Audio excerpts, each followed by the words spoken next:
Avengers Doomsday is coming. And one of the big early surprises, because he was not a part of Chairwatch, was when they revealed through that little teaser thing that they did that Chris Evans, Steve Rogers, the Captain America, was indeed coming back for Avengers Doomsday. And of course, he's got the little baby boo in his arms there as well. So we know he's coming back. Now, they stop short of revealing how he's coming back and why he's coming back and what kind of role he's going to have to play in the entire story, leaving it to a lot of people to just kind of speculate what's going on. Well, the directors of Avengers Doomsday have taken it upon themselves to start to reveal a little bit of that information. This comes to us from the folks over at Comic Book Movie, who wrote the following. Explaining the decision to bring Cap back, Anthony Russo, one of the two Russo brothers, the directors of Avengers Doomsday, we have a special affinity with the character. We can't see this narrative without his central role in it, basically. The special place he holds among the ensemble, and get this, he sort of retains that moving forward. He retains that central role moving forward. Now, why is that important?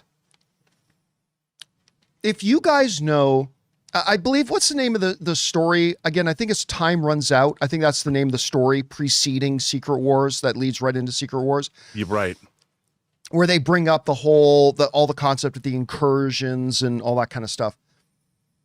Now, obviously, in the comic books, Captain America has a fairly significant role in that. I mean, he's not the central figure, but he plays kind of a central role in the events of Time Runs Out, which we suspect is going to play a lot into what happens in Avengers Doomsday. But here's the thing.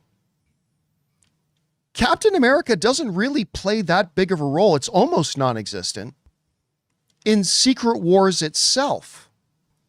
And so a lot of people, including those of us who may know a few things about what's going to happen in Avengers Doomsday, have been thinking that maybe Steve Rogers is just coming back for Avengers Doomsday, and that's it. Because, I mean, in the comics, he doesn't play that big of a role, almost non-existent, in Secret Wars itself. But again now, if we go back to this, the director's saying he holds a strong place among the ensemble, and he sort of retains that moving forward. That tells us something that I got to tell you guys, even I did not have any idea about, and that I have known nothing about, is what is Steve Rogers' role, and does he have one in the MCU outside of Avengers Doomsday? Because again, in its comic book counterpart, he doesn't really. And this is kind of the first time that we've had, one of the principals at Marvel, specifically the director of Doomsday, coming out and saying he is the central figure, and he's going to continue to be a central figure moving beyond Doomsday. So Rob, that's really the first kind of hint we've got from Marvel, from the directors, from anything like that, that Steve Rogers, his role in this is actually meant to go beyond just Avengers Doomsday. Now, you and I know the kind of role he plays in Doomsday, but we really didn't know what happens beyond that. So anyway, Rob, what do you think of Anthony Russo saying that, Cap really is a central figure of Avengers Doomsday, but that he actually is going to retain that role moving forward? How do you take that?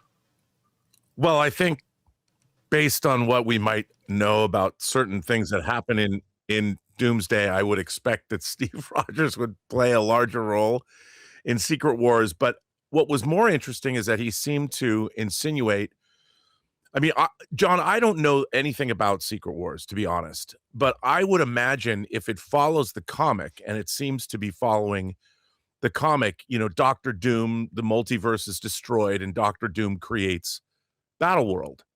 And Battleworld is a mishmash of different realms that are controlled by heroes that we know that are very different. And then after it's over, there's one universe. So it's an in-universe way for the entire MCU to reset. So I'm curious, moving forward, what's great for the MCU is it kind of gives them an opportunity. Obviously, they can rebuild the X-Men, however they're going to do that. They can rebuild the Avengers, but they can keep our legacy characters in whatever incarnation that they are going to be kept. And I think they can do a lot of interesting things with them. It's going to be really interesting to see what they do, because, it's not like they had to pivot or something. They've used the comics as an inspiration to do this multiversal story and then put everything back together and kind of start anew, but it's all in canon. So I think that's kind of cool, but I wonder what they're going to do with Steve Rogers. To know that he's moving forward, that means you've got the Hulk probably still going to be around. You have Thor maybe still around. You have Captain America still around. And I mean, who knows what beyond that? I have no clue, but it's going to be really interesting to see how they retain Steve Rogers. And I like that idea. I like this idea because Steve Rogers didn't really go away. Right. We know he went back in time. And then when he came back at the end of Endgame and gave the shield, obviously he was an old man, but he didn't take the shield with him. So he had there's a lot about Steve Rogers that we don't know from the time that we saw him at the end of Endgame. And I think this movie's probably going to fill in a little bit of that. And then moving forward, who knows? I mean, I'm really curious to see. I think this is such a big, ambitious swing that I'm just excited to see what's in store for all of us. Yeah, I mean, and look, I just think it was such a good idea to bring him back.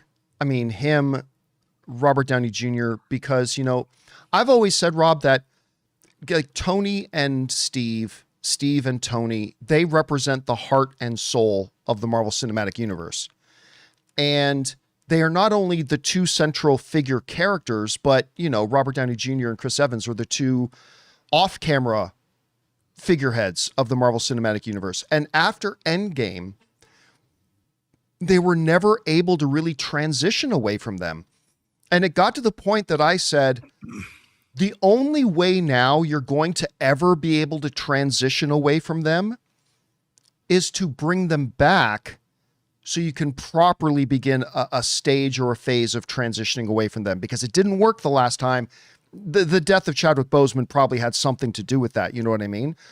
But yeah, to have both of these guys back, I think is so vital, not just for Doomsday and Secret Wars, but also for the health and the proper transition of the MCU into new phases moving forward. But I mean, I don't know. When Russo says he's going to be a central figure also moving forward, does that just mean Secret Wars? Does that mean more beyond that? We're going to have to wait and see. We want to take a second to thank the sponsor of today's video, Mando. Hey guys, I may be married now, but I remember the whole checklist we'd all go through before a first date, right? Fresh haircut, clean car, maybe you're replaying a conversation in your head like, don't screw this up. But the one thing that is absolutely non-negotiable: deodorant. And that's why for a while now, I've been using Mando. What I love most is how confident it makes me feel knowing odor is just handled, like not masked, handled. Mando is a whole body deodorant, so you can use it anywhere: pits, feet, thighs, wherever you need it. And yeah, that peace of mind is real. My personal favorite is the solid stick. It's super easy to use, goes on clean, and it just works all day. It's created by a doctor, and it's clinically proven to control odor for up to 72 hours, which is wild. Some guys try to cover odor with scent. Mando men get the job done right. Don't mask it, Mando it. You can find Mando at major retailers, but for the best deal, head to shopmando.com. For a limited time, new customers get 20% off site-wide plus free shipping when you use my code Campea at shopmando.com. That's shopmando.com, code Campea. Support the show and check them out. Mando's got you covered. Anyway, guys, question is for you. What do you think about this? The Russos are saying that, number one, Steve Rogers is the central figure of Avengers Doomsday, but he's also saying he's going to retain that role, quote unquote, moving forward. Does that just mean Secret Wars? If so, how are they going to create space for him in that story that doesn't really involve him in the comics that much? And does it mean beyond Secret Wars as well? Who knows? Whatever you guys think, jump down to the comment section below and let us know your thoughts. Hey guys, thanks so much for watching this video. Make sure you like the video, leave a comment, and subscribe to our channel. And don't forget, we have a daily podcast called the John Campea Show podcast, available on Apple Podcasts, Spotify, or your favorite podcasting app of choice. Go and subscribe to it today so it'll be there when you need it.